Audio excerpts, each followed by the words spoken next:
নিষ্ঠুর নারকীয়তার যে দৃশ্য আমরা দেখেছি সেটা ভাষায় বর্ণনা করার মতো নয়। এখানে তৎকালীন যে জোট, 4 দলীয় জোটের যে সরকার ছিল বটে, এখানে কিছু কথাও এসছে, আমি সব মিলিয়ে বলতে চাই।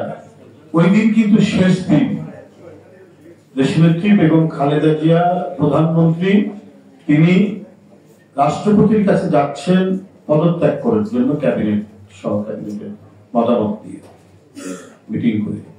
4 দলীয় জোটের অন্তর্ভুক্ত যারা মন্ত্রী সবাইকে নিয়েই তো প্রধানমন্ত্রী বেগম খালেদা জিয়া।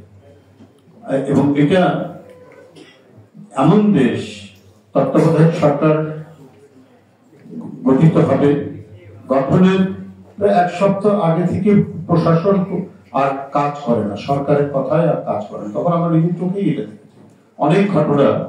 একজন ক্যাবিনেট মন্ত্রী নির্দেশ দিচ্ছে কিন্তু ইমপ্লিমেন্ট হচ্ছে, বিশেষ করে আইন শৃঙ্খলা বাহিনীর পরিস্থিতি খুব খারাপ। তারা মনে করছে সামনে কারা ক্ষমতায় আসবে, আমার চাকরি থাকবে কি থাকবে না,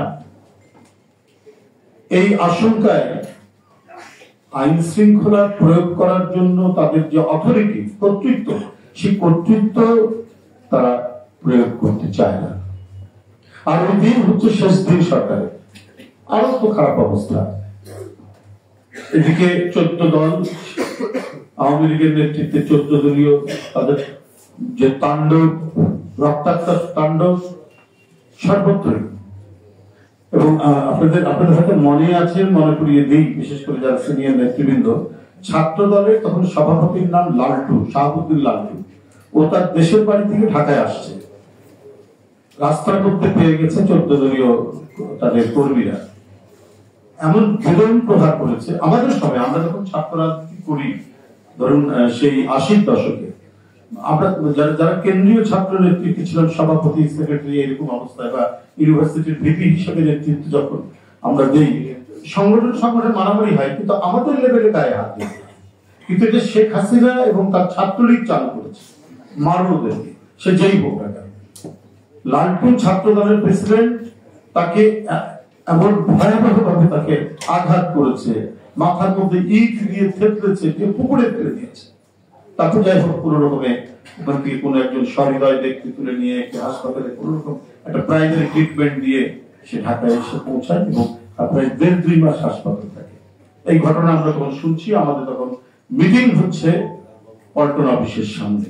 কি হবে, কি ঘটনা আমরা বুঝতে পারছি না। এমন সময় পদত্যাগ পত্র দিয়ে প্রধানমন্ত্রী আসলেন আমাদের এখানে, এবং এরই মধ্যে তখন 3টা-3:30 হবে, জামাত ইসলামের মিটিং শুরু হয়ে গেছে বাইতুল মোকাররমের উত্তর গেটে।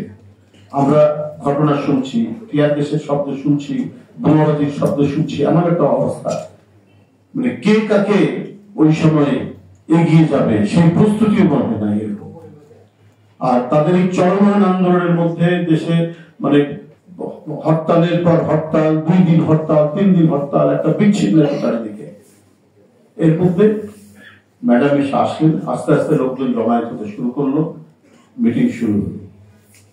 জামাতের অফিসিয়াল ওয়েব পেজে আমি পড়ছিলাম, দেখলাম যে ঠিক যখন তাণ্ডব শেষ পর্যায়ে, তারপরে ওনাকে খবর দেওয়া হলো, জামাতের নেতৃবৃন্দের কাছ থেকে খবর দেওয়া হলো যে এইরকম রক্তাক্ত ঘটনা ঘটেছে, পাশবিক নির্মমতায় হত্যা করে সে লাশের উপর নৃত্য করছে 14 দলীয় নেতারা।